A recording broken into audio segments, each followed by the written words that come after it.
নবী সাল্লাল্লাহু আলাইহি ওয়াসাল্লাম বলেন, যে ব্যক্তি হজ ফরজ হওয়ার পরেও হজ না করে মৃত্যুবরণ করল, সরাসরি হাদিস, নবী সাল্লাল্লাহু আলাইহি ওয়াসাল্লাম বলেন, সে হয় ইহুদি হয়ে মরুক, নয়তো খ্রিস্টান হয়ে মরুক। মানে তুই বেঈমান হয়ে মর, বাকি মুসলমান হয়ে মর। হ্যাঁ, তো বেঈমান হয়ে মরুক, তাহলে এবার বলেন তো তার সুপারিশ নবী সাল্লাল্লাহু আলাইহি সাল্লামের কাছে হাসরের ময়দানে সুপারিশ চাইবে কেমন? হাউজে কাউসারের পানি মিলবে কিভাবে বলেন?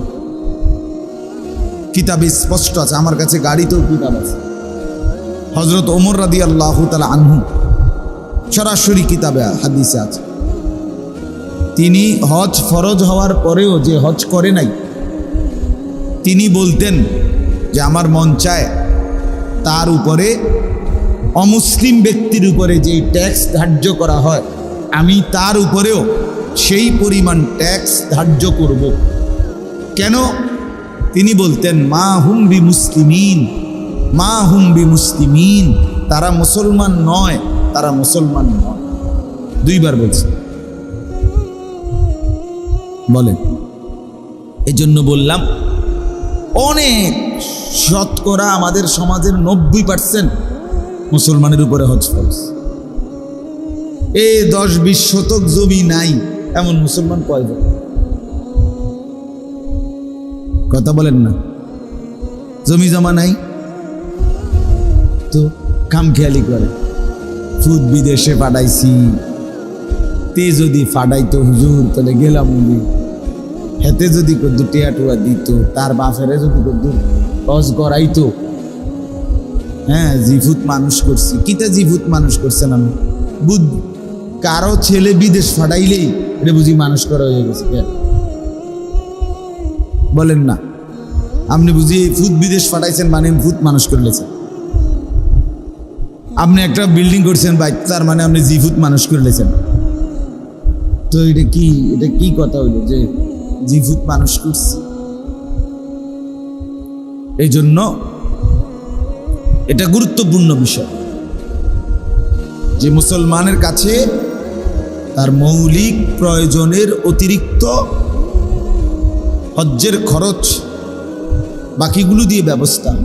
অথচ একটা মানুষের কাছে জমি আছে, বাজারে ভিট আছে, দোকানদারি করে, সেখানে ব্যবসার মাল আছে, ব্যাংকে টাকা জমা আছে, কত দিক দিয়ে টাকা মিলাইলে সহজেই এই পরিমাণ সম্পদের শরীয়ত যে দূর বলছে দূর হয়। কিন্তু খামখেয়ালি। এই জন্য বললাম হজ একটি ফরজ ইবাদত। একে তো এই কারণে গুরুত্বপূর্ণ, ফরজকে খামখেয়ালি মনে করলে হয় না। 2 নাম্বার হলো হজ ইসলামের মৌলিক 5টি ভিত্তির একটি, এটা একটা খুঁটি। খুঁটি ফেলায় দিলে ভবন টিকে না। এই ফিলার ভাঙ্গা লাইলে মানে খুঁটিটা, এগুলা 4টা খুঁটি, এগুলো সরাইয়া ফেললে ছাদ টিকবে না। এজন্য যে খুঁটি সরায় ফেলে তার ইসলাম টিকে না। এজন্য হজ্জের হুকুম গাফলতি করতে নাই। 2 নাম্বার হলো হজ না করার শাস্তি ভয়ানক। এই যে ইহুদির মৃত্যু, খ্রিস্টানের মৃত্যু, বেঈমানের মরণ, তাহলে আপনি তো জীবনভর মনে করছেন রোজা নামাজ পড়ে আপনি অনেক কিছু করছেন, কিন্তু আপনার উপরে হজ ফরজ ছিল, কিন্তু ওই যে টাকার লোভে চললে নামাজ পড়ছেন, ঠিক আছে, কিন্তু টাকার বিষয় আসছে আর আপনি বোঝেন না। আপনি এই সময় জিমান, হ্যাঁ হুজুর এটা আমরা কে এত কিছু বুঝিনি 100 বার বুঝিও নি, ইচ্ছা করে মাতে না, বোঝেন নাই কথা। লোভী, টাকার সম্পদ, টাকা খরচ করতে চায় না, অথচ সেই টাকা তো জিফুত খাইয়েই লাইতেছে। কেউ না কেউ দুনিয়ায় টাকা তো নিয়েই গেছে। একজন মানুষ প্রথম বছর যেই টাকা রোজগার করছে 30 বছর পর্যন্ত ওই টাকাটা তো তার পকেটেই রয়েছে নাকি? কথা বোঝেন নাই? আমি 2004 সালে চাকরি নিছি, তো এই মাসে যেই বেতন পাইছি ওই বেতনের টাকাটা মনে আছে তো আমার কাছে না। তো শেষ পর্যন্ত কোনো না কোনো সুরতে কেউ না কেউ জন্য খরচ হয়ে যায় কিনা, তো আমার আখেরাতের জন্য নিজের জন্য খরচ হইলে সমস্যা কি? এই বোকামিটা মানুষ কেন করে বলেন? এটা না বুঝার কি আছে? কিরে বেটা, আপনি তো কোনোভাবেই শেষ পর্যন্ত তো কেহই টাকা জমা করে রাখে না, হাত বদল হইতেই আছে। তো কাজে কেউ না কেউ তো নিয়েই নিচ্ছে, এটা সন্তান হোক, ছেলে হোক, মেয়ে হোক। তো আমার নিজের জন্য, আমার আখেরাতের জন্য খরচ করব আমি, এটা আমি করব না কেন? এই হলো এক কথা। 2 নম্বর কথা হলো কোরবানি। কোরবানির ঈদ, কোরবানি হলো 3 দিন,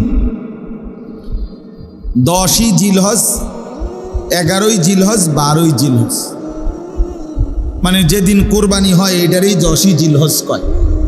তারপরের 2 দিন, এই 3 দিন, প্রথম দিন সুবহে সাদিক ফজর থেকে তৃতীয় দিন সন্ধ্যা পর্যন্ত, এই 3 দিনের ভিতরে কেউ যদি তার এই মৌলিক খরচের অতিরিক্ত, এই যে মৌলিক খরচ বলতে বললাম, বউ বাচ্চা যে কয়জনের সংসার আমনের, যার জি ফুত লইয়া সংসার যে কয়জনের, আমনে ওই সবারই দলীয় হইতো না। জি বিয়ে দিয়ে লাইছেন মেয়ে জামাইয়ের বাড়িতে, এখন হেতেরে আর হেবেডিরে আর দলীয় হইব না। ফুত বিয়ে করে লাইছে, ভিন্ন হয়ে গেছে, তার সংসার আলাদা, হেরে দলীয় হইব না।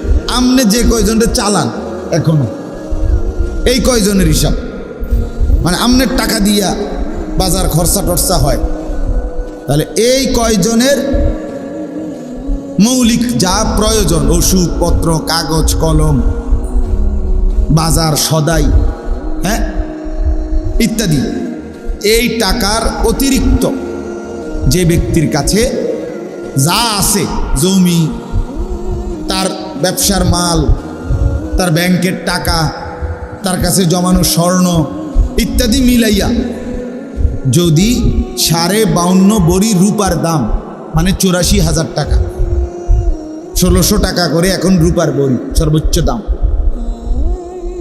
84,000 টাকা, তার যদি ওই বাকিগুলো প্রয়োজনের অতিরিক্ত যা আছে তার এগুলো মিলাইলে হয়, তাহলে ওই পুরুষ, ওই নারী যার কাছে আছে তাদের উপরে নিঃসন্দেহে কোরবানি ওয়াজিব।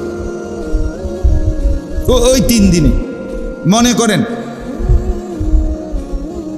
আমি এই হাজী সাহেবের কাছে, শাহাবুদ্দিন সাহেবের কাছে আমি 1 লাখ টাকা পাইতাম, তা আমার কাছে এমনি কোনো টাকা নাই, কথার কথায় পেটে ভাতে আসে শুধু 10-20 হাজার টাকা দিয়ে আমি খরচা মরচা চলে, বেতন পাই, খরচ করে লাই, কিন্তু এই টাকাটা আমি ওনার কাছে পাইতাম। কোরবানির দিন, প্রথম দিন হোক, দ্বিতীয় দিন হোক, উনি আমার এই পাওনা টাকাটা ঘটনা চক্রে ওই দিন দিছে, দিয়ে কইছে ভাই আপনি টাকাটা। আর এইটা যদি আমার এই মুহূর্তে এই মৌলিক প্রয়োজন যেটা, এইটার অতিরিক্ত হয়, মৌলিক প্রয়োজনের টাকা তো আমার কাছে 10-20 হাজার টাকা আছেই, এটা দিয়ে তো আমি চলতেই আছি, তাহলে এই ঈদের এই 3 দিনের ভিতরে এই টাকার মালিক হওয়ার কারণে, প্রয়োজনের অতিরিক্ত হওয়ার কারণে এই ব্যক্তির উপরে এই আমি এখন এই টাকাটা দেওয়ার কারণে কোরবানি ওয়াজিব। তা আপনি বলবেন যে টেয়াটা লইয়া তো বিপদে না পড়লাম, অন আবার বুঝি কোরবানি দেওয়ান লাগবো, তাহলে বিপদে না পড়তে চাইলে, কোরবানি দিতে না চাইলে আপনি টাকাটা মাফ করে দেন, ভাই আপনি টেয়া দেওয়ান লাগতো না, 1 লাখ টাকা আপনি কিছু খাইয়েন তো সারছে, আর কোরবানি দেওয়ান লাগবে 20,000 টাকা সেভ হয়ে যাবে, 80,000 টাকা মার খেয়ে যাবে। এটা কেউ করবে নি, কথা কর না, এটা কেউ করবো নি। তো চাইলে আপনি কি বললেন? তাইলে এরকম কোরবানি, হজ, এটা ফরজ এবং ওয়াজিব, এটা আপনি বোঝেন না বললে ফিডার থেকে মাফ পাবেন না। আপনি বোঝেন নাই কেন? আপনি বাংলা কথা বোঝেন না? আপনি, আচ্ছা আমি যে এখন বলছি আমার কথাটা বুঝছেননি আপনার, তো এতে আপনি বোঝেন না কি? আপনি মাদ্রাসায় পড়েন নাই আর কি, কিন্তু এখন আমার এই বাংলা কথাটা বোঝেন নাই, তো এইটা বুঝে নিবেন। এটার জন্য একবার দাওরা পাশ করতেই হবে, টাইটেল পাস করন লাগবে, মাস্টার্স পাস করতে হবে, এটা তো জরুরি না। শরীয়তের মাসআলা আপনার দায়িত্ব বুঝে নেওয়া যে হুজুর আমার বসত আছে এদ্দুর, ব্যাংকে টাকা পয়সা আমার আছে এত, আমার জমি আছে এদ্দুর, এই যা আছে আমার, আপনি আমার এই হিসাব করে দেন, আমার উপরে কোরবানি ওয়াজিব কিনা। এটা উচিত না? একজন মানুষের উচিত কিনা একজন আলেম থেকে জিজ্ঞেস কর? না, আমরা এটাকে মনে করছে খামখেয়ালি, মনে করলে কোরবানি করে, মনে করলে করে না, যার মনে করে তার করে। ফুদ বিদেশ টাকা কামাই করে, তার কাছে 1 লাখ 2 লাখ 10 লাখ টাকাও আছে, হেইতে বাইক টাকা পাঠাইছে, টাকা 30,000 বাপমার নামে বা একজনের নামে কোরবানি দিছে ঘরে। আমগো বাইক তো কোরবানি হইছেই, আমগো বাইক বুঝি কোরবানি হইলেই সারছে। তোমার উপরে যে কোরবানি ওয়াজিব, এটা বুঝি তোমার বাপের নামে দিলে কোরবানি আদায় হবে? আমার আব্বার লুঙ্গি আব্বাই ফিনছে দেখে আমার আর লুঙ্গি ফিন্দন লাগতো না নাকি? আমি তখন আপেন ফিনলে সারবে বলে? অসংখ্য প্রবাসী ছেলে এই খামখেয়ালি করে, তার নিজের কোরবানিটা আদায় করে না, অথচ সে নিশ্চিত গুনাহগার, কোরবানি আদায় না। দুইজনেই নবীনগরে মনে করেন দোকানদারি করে, 2 ফুট, অন্য ভিন্ন হইছে না, দুজনেরই কামাই আছে, দুজনেই টাকা পয়সা রোজগার করে, 1-2 লাখ টাকা দুজনের কাছে ব্যবসার পণ্য আছে, মাল এবং জমাও আছে, পুঁজি আছে, তো দুজনের উপরেই তো কোরবানি ওয়াজিব, 2 ছেলের উপরেই কোরবানি ওয়াজিব। তারা ওই 2 জনে মিল্লা 15,000 করে 30,000 টাকা দিয়া বাপের হাতে দিছে, আপনার নামে কোরবানি দেন, গোস্ত সবাই মিল্লা খাবো। এটা কি গোস্ত খাওয়ার কথা? গোস্ত তো সারা বছরই মানুষে খায়। তো কোরবানির ইবাদত এই 2 ছেলের উপরেই তো কোরবানি ফরজ, পরে ওয়াজিব। তো এদের কোরবানি কই আদায় হলো বলেন? বাপের নামে কোরবানি দিলেন, বাপের কোরবানি না হয়েছে এটা ঠিক আছে, সওয়াব হইব যে বাপের খেদমত করছে সন্তান, তো বাপের খেদমত তো সারা বছরই করতে হয়, তো এখনো করবেন। একজন সন্তান কি মা বাপকে সারা বছর যখনই দরকার লাগে, যে সৎ সন্তান সে কি বাবা মারে টাকা দেয় না? তো এই সময়ও দিছে, কিন্তু এই কারণে তোমারটা বাদ পড়বে কেন? তোমারটা বাদ পড়বে কেন? তোমার বাবার কাপড় চোপড় কিনলে কি তোমার কাপড় চোপড় লাগে না? তোমার বাবার ডাক্তার দেখাইলে কি তোমার বাচ্চাদের ডাক্তার দেখাও না? এই জন্য দয়া করে আপনারা এটা বুঝবেন। আমি এক কথায় বললাম, যেই মহিলার কাছে স্বর্ণ আছে, কিছু স্বর্ণ অল্প, 1 বড়ি হোক, আধা বড়ি হোক, লগে যদি রূপাও থাকে কিছু, অথবা টাকা আছে, মহিলার টাকা, এই মহিলার কাছে জমানো 10,000 20,000 টাকা আছে, তাহলে এই 2টা মিলাইয়া, এই যে কিছু স্বর্ণ আর ওই যে টাকাটা, মহিলার যে টাকা, এই 2টা মিলাইলে যদি ওই 52.5 বড়ি মানে 84,000 টাকা হয় ঈদের দিন, তাহলে নিঃসন্দেহে এই মহিলার উপরে কোরবানি ওয়াজিব, এই মহিলারও কোরবানি আদায় করতে হবে। বলেন আমাদের সমাজে কি পরিমাণ মহিলার উপরে কোরবানি ওয়াজিব হয়? কই আদায় করে কে? খবর আসেনি কোনো? সবাই রুড়িয়ে না খায়, মনে করে একজনে দিলে তৈল গোস্ত না কদ্দুর খাওন, রুড়িয়ে না খাওন, এতজনে টোয়াইলই বুনি। কি এতজনে টোয়াইলই বুনি মানে? গোস্তই যেহেতু খাওয়া মাকসা, তো টোটাল কোরবানি করারই কি দরকার? আগে কিনে রাখলেই তো হয়। অথচ কোরবানি তো একটি ইবাদত, আলাদা বিষয়। রাসূলুল্লাহ সাল্লাল্লাহু আলাইহি ওয়াসাল্লাম বলেন, মান যাবাহা ক্বাবলা আস-সালাহ, যে ব্যক্তি কোরবানির দিন নামাজ পড়ার আগে, ঈদের নামাজ জবাই করে ফেললো প্রাণীটা, শুধু নামাজটা এখনো শেষ হয় নাই, তার নামাজ আদায় হওয়ার আগেই জবাই করে ফেললো, রাসূলুল্লাহ সাল্লাল্লাহু আলাইহি ওয়াসাল্লাম বলেন, ফাইন্নামা হুয়া শাতু লাহমিন, এটা শুধুই কেবল একটা বকরির গোশতই হইল, আর কিছুই হইল না। লাইসা মিনান নুসুকি ফি শাইইন, কুরবানির কিছুই হয় নাই। আজ্জালাহু লি আহলিহি, সে শুধুই কেবল তার পরিবারের জন্য গোশত খাওয়ার তাড়াহুড়া করল। কি কথা! শুধু কি হয় নাই, কি পড়ে নাই, নামাজটা শেষ হয় নাই, এখন এর আগেই জবাই করে গেছে। তাইলে যদি এত বড় ধমক দেয় নবী যে বেটা তোর কোরবানি বলতে কিছুই হয় নাই, শুধু কেবল গোশত খাইলি আর কি, তাইলে কোরবানি পুরুষ কিংবা নারী প্রত্যেকের উচিত জেনে বুঝে আমার উপরে কোরবানি ওয়াজিব কিনা এটা জানা বুঝা। আল্লাহ তাআলা কোরআনুল কারীমের মধ্যে বলছেন, অলিকুল্লি উম্মাতিন জাআলনা মানসাকান, সর্বযুগে সর্বকালে আদম থেকে নিয়ে আমি আল্লাহ কোরবানির বিধান নির্ধারণ করেছি। যে আজকের না, 2 বছর 10 বছর আগের না, সর্বযুগের মানুষের জন্য আল্লাহ বলেন আমার বান্দাদের জন্য আমি কোরবানির বিধান রেখেছি।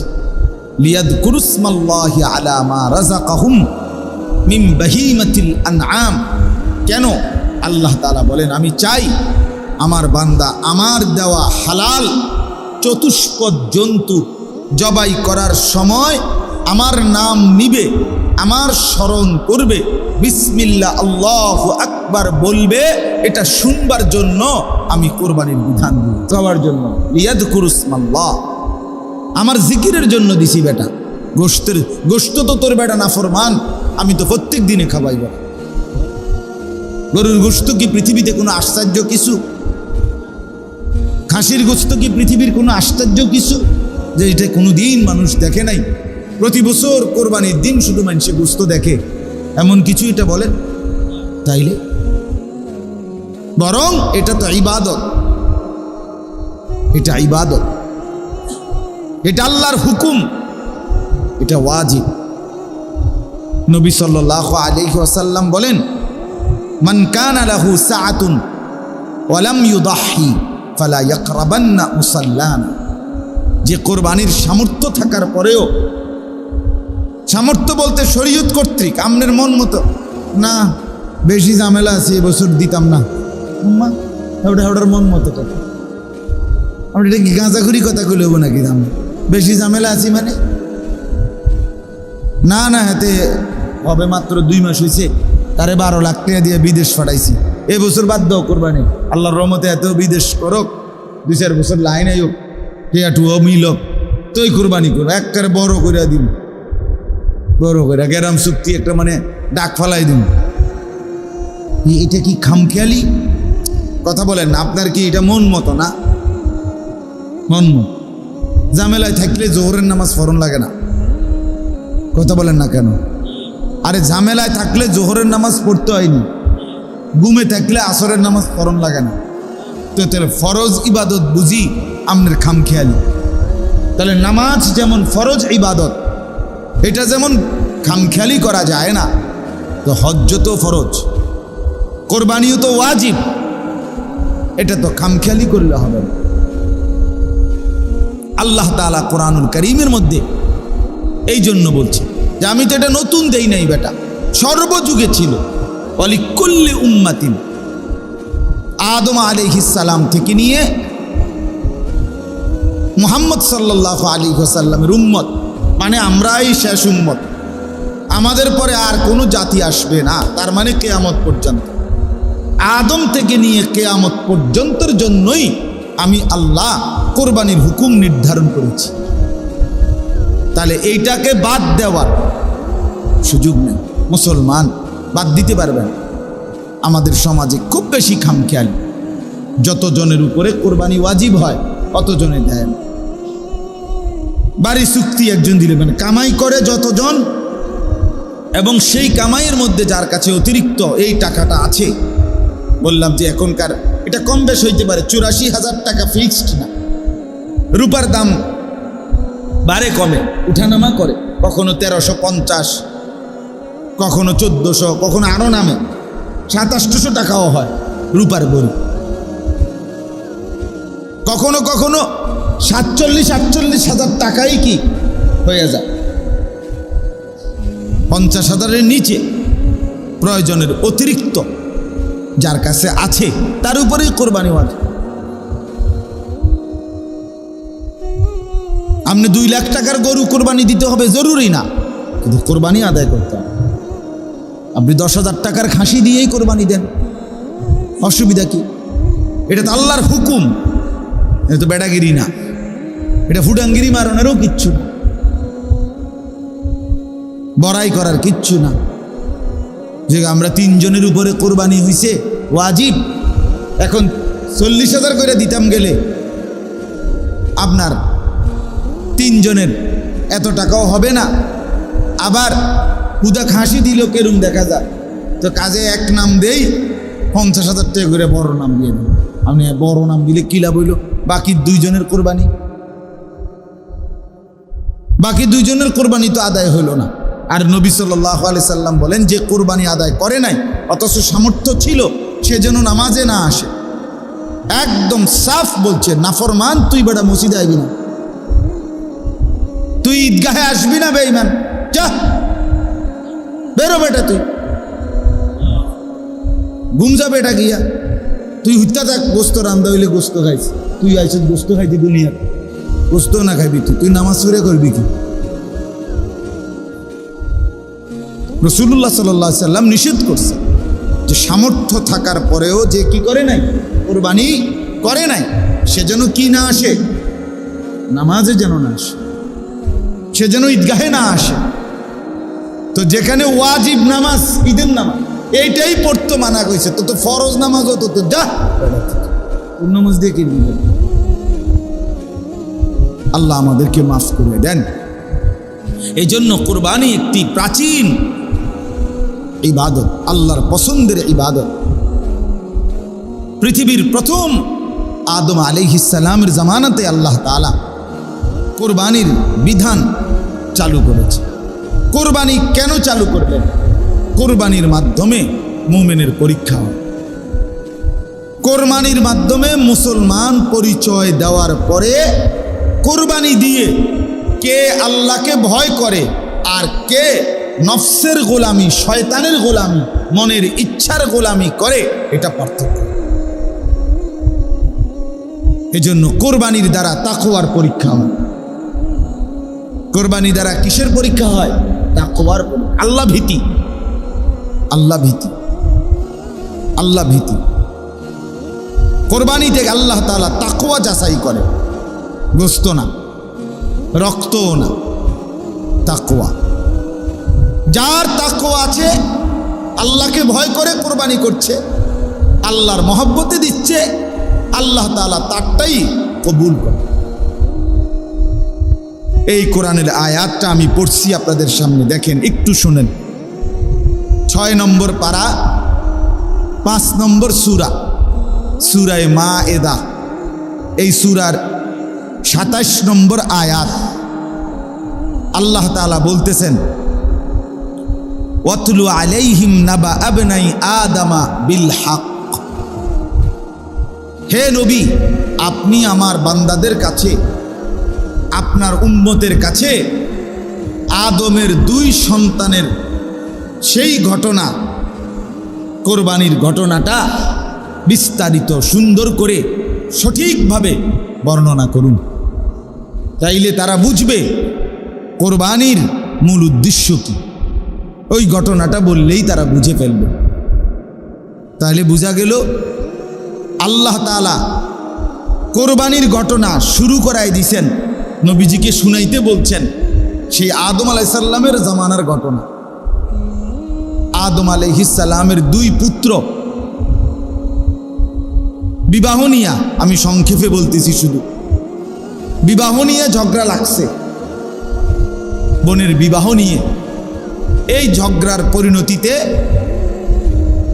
এই বোনটাকে কে বিয়ে করবে এটা সিদ্ধান্তের জন্য আল্লাহ তাআলা হুকুম তো দিছেন, আদম আলাইহিস সালামও বলছেন, কিন্তু একটা ছেলে কাবিল মানতেছে না, সে আল্লাহর হুকুমও মানে না, বাপের হুকুমও মানে না।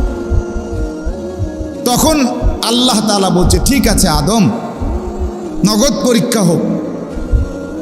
তো এই পরীক্ষার জন্য উভয়কে বলো তাদের প্রিয় বস্তু আল্লাহর রাস্তায় কোরবানি করতে, সমর্পণ করতে।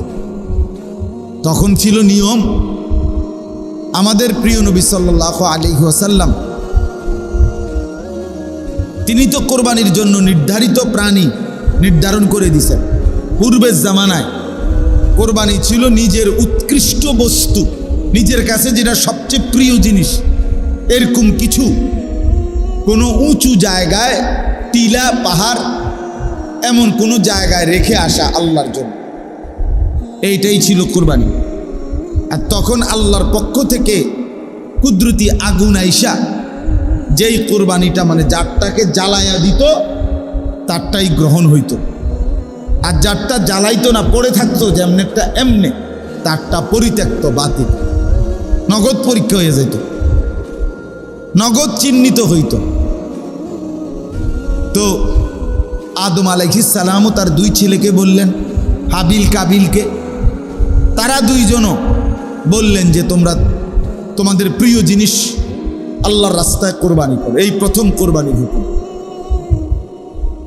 হাবিল সে বকরি চড়াইতো, তো সে সবচেয়ে উত্তম উৎকৃষ্ট একটি দুম্বা বা বকরি, সেটা সে আল্লাহর জন্য সমর্পণ করলো, কোরবানি করলো। মানে ওই পাহাড়ের নির্দিষ্ট উঁচু জায়গায় নিয়ে রেখে আসতো, বাইন্দা আসতো। আর কাবিল কৃষিকাজ করত, এই ধান গম এগুলো ফসল ফলাইতো। তো সে এগুলোর থেকে পচা, চিড়া, নষ্ট এরকম এক ফোজা নিয়া আপনার ওই পাহাড়ের উপরে রেখে আসছে।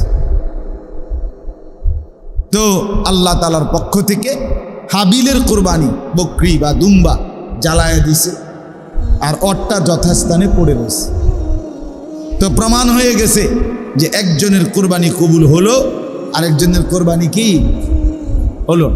এই জন্য মনে রাখতে হবে বাবা, প্রতি বছর কোরবানি তো হয়, আপনিও করেন আমিও করি, গোস্তও খায় সবাই, জোশও হয়, রুডিও খায়, আতম হোসেন, সবই ঠিক আছে, কিন্তু আসমানে সবাইটা পৌঁছেন। ওই যে আল্লাহ পরিষ্কার বলছে, অতএব গোশত খাওয়া হয় সবারই, কিন্তু কবুল এটা আল্লাহ তাআলার ফয়সালা, গ্রহণ করা আল্লাহই নেন নির্ধারিত শর্তের ভিত্তিতে। এজন্য কোনো ফাসেক তাকওয়া যার মধ্যে নাই, আল্লাহ ভয়, গুনাহ থেকে বেঁচে থাকার মানসিকতা, তার কোরবানি কবুল হয় না। সাফ কথা। অপরাধ থেকে বাঁচার মানসিকতাই যার নাই, চুরির পর চুরি, ফাঁকি দিয়ে কোরবানির টাইম এসে কোরবানি করে, সুদের পর সুদ, ফাঁকি দিয়ে কোরবানির টাইম এসে ঠিক আছে দেবে না কোরবানি একটা দেওয়া, আর কি সিটারির তালে সিটারি, বাটপারি, অবৈধ উপার্জন, 2 নম্বরই, এগুলো আগের দিনও বন্ধ নাই, পরের দিনও বন্ধ নাই। মাঝখান দিয়ে কোরবানি আইছে, দিলাম, গরু দিবা দেও, ছাগল দিবা দেও, মহিষ দিবা দেও, দিবা যেটা একটা মনে করে দেও, চাই এত তান। এই তাই এটা তো তাকওয়া হলো না, আল্লাহকে ভয় করে হলো না। আল্লাহ তাআলা এজন্য বললাম পরিষ্কার, এখানে বলছে ওয়াতলু আলাইহিম নাবা আবনাই আদম বিল হক ইজ কাররাবা কুরবানান। আল্লাহ বলেন এই যে কুরবান সরাসরি শব্দ, যখন 2 ভাই কোরবানি করলেন আল্লাহর জন্য, ফাতুকুব্বিলা মিন আহাদিহিমা, একজনের কোরবানি কবুল হলো, ওয়ালাম ইউতাকাব্বাল মিনাল আখার, আরেকজনের কোরবানি কবুল হয় নাই। তাহলে দুজনেই তাদের কাছে যা ছিল তা দিছে। এবাটার কাছে দুম্বা ছিল, দুম্বা দিছে, এবাটার কাছে কৃষি ফসল ছিল, সেটা দিছে। কিন্তু আল্লাহ বলেন একজনেরটা গ্রহণ হয় নাই, আরেকজনেরটা কি হইছে, গ্রহণ হয়েছে। তাইলে দুজনেই তো দিছিলেন, তা একজনেরটা হবে আরেকটা হবে না কেন? মূলত এইটার ভিত্তিতে না, দিলের ভিত্তিতে। কার দিলে আল্লাহর হুকুম পালনের প্রতি আগ্রহ আন্তরিকতা আছে আর কার মধ্যে নাই, কে আল্লাহর হুকুম মানে আর কে নাফরমানি করে, এটা আর কেউ না জানো, আল্লাহ তো জানো। আচ্ছা এবার ভাবেন তো, আমাদের এই জামানায় যদি এমন হইতো, গরু জবাই করে, বকরি জবাই করে, এরপরে মনে করেন যদি সিস্টেম এমন হইতো ফেলে আসতে হইতো কোথাও উঁচা জায়গায়, আর রাত্রিবেলা এসে আগুন পোড়ায় জ্বালাইতো জারটা, তো পরের দিন যার গরু জ্বালানো হয় নাই, ছাগল জ্বলে নাই, সে কি পরিমাণ লজ্জিত হইত, তার মানে সে কি পরিমাণ ধুর ধুর করত, সে কি পরিমাণ বেইজ্জতি হইত। হ্যাঁ, আল্লাহ তাআলা ইহসান করে আমাদের পুরা বিষয়টাই দুনিয়াতে আড়াল রাইখা হাসরের ময়দানে শোনাবে, এজন্য রাইখা দিস। দয়া করছেন আল্লাহ তাআলা আমাদের। তাহলে আমরা আরো কি পরিমাণ আমাদের মধ্যে তাকওয়া আসা উচিত ছিল, যে আল্লাহ আমারে দয়া করে বাঁচাইছে, নগদ বেইজ্জতি করার চাইতে।